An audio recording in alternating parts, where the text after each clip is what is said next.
جب مصطفیٰ کمال پاشا نے خلافت کا خاتمہ کیا تو آل عثمان کو راتوں رات گھریلو لباس میں ہی یورپ بھیج دیا گیا۔ شاہی خاندان نے التجا کی کہ یورپ کیوں، ہمیں اردن، مصر، شام یا کسی الگ علاقے میں ہی بھیج دیا جائے، لیکن سعودی آقاؤں کی ہدایات واضح تھیں۔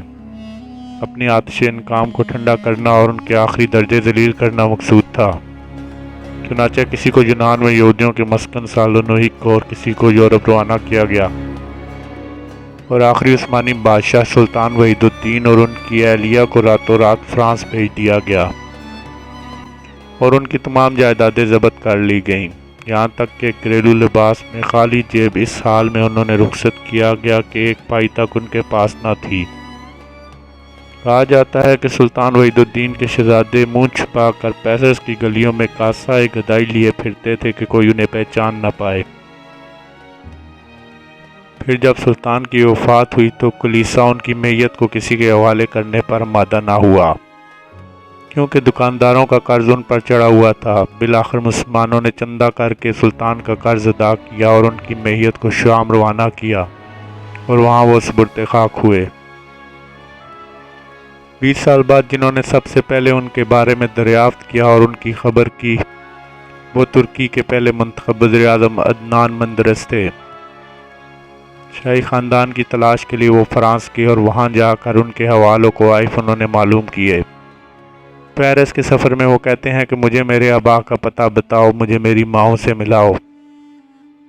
بالآخر وہ پیرس کے ایک چھوٹے سے گاؤں پہنچ کر ایک کارخانے میں داخل ہوئے تو کیا دیکھتے ہیں کہ سلطان عبدالحمید کی زوجہ 85 سالہ ملکہ شفیقہ اور ان کی بیٹی 60 سالہ شہزادی عائشہ ایک کارخانے میں نہایت معمولی اجرت پر برتن مانج رہی ہیں۔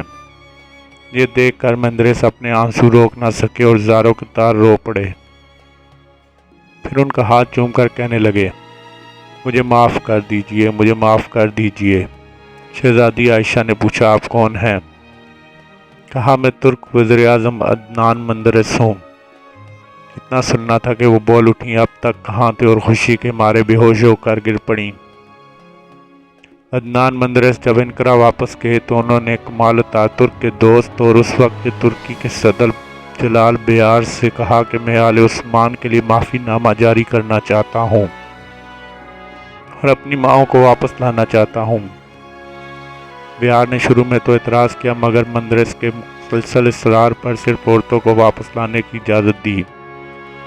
پھر عدنان مندرس خود فرانس گئے اور ملکہ شفیقہ اور شہزادی عائشہ دونوں کو فرانس سے ترکی لے آئے، مگر شہزادوں کے لیے معافی نامہ جاری کر کے ان کو اپنے وطن عزیز ترکی لانے کا سہرا مرحوم اربکان کے سر جاتا ہے، جب وہ وزیر اعظم کے منصب پر فائز تھے۔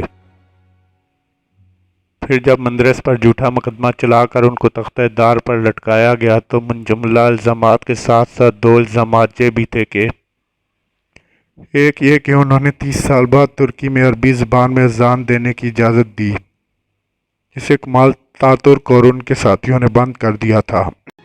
دوسرا یہ کہ انہوں نے حکومت کے خزانے سے چوری کر کے سلطان کی اہلیہ اور بیٹی پر خرچ کیا ہے، اس لیے کہ وہ عید کے موقع پر ملکہ اور شہزادی سے ملاقات کے لیے جاتے، ان کے ہاتھ چومتے اور اپنی جیب خاص اور اپنے ذاتی صرفے سے 10,000 لیرہ سالانہ شہزادی عائشہ اور ملکہ شفیقہ کی خدمت میں پیش کرتے تھے۔ جب 17 ستمبر 1961 کو عدنان مندرس اور ان کے 4 ساتھیوں کو ملٹری کورٹ نے شہید کیا تو دوسرے ہی دن دونوں ملکہ اور شہزادی کی بھی وفات ہوئی۔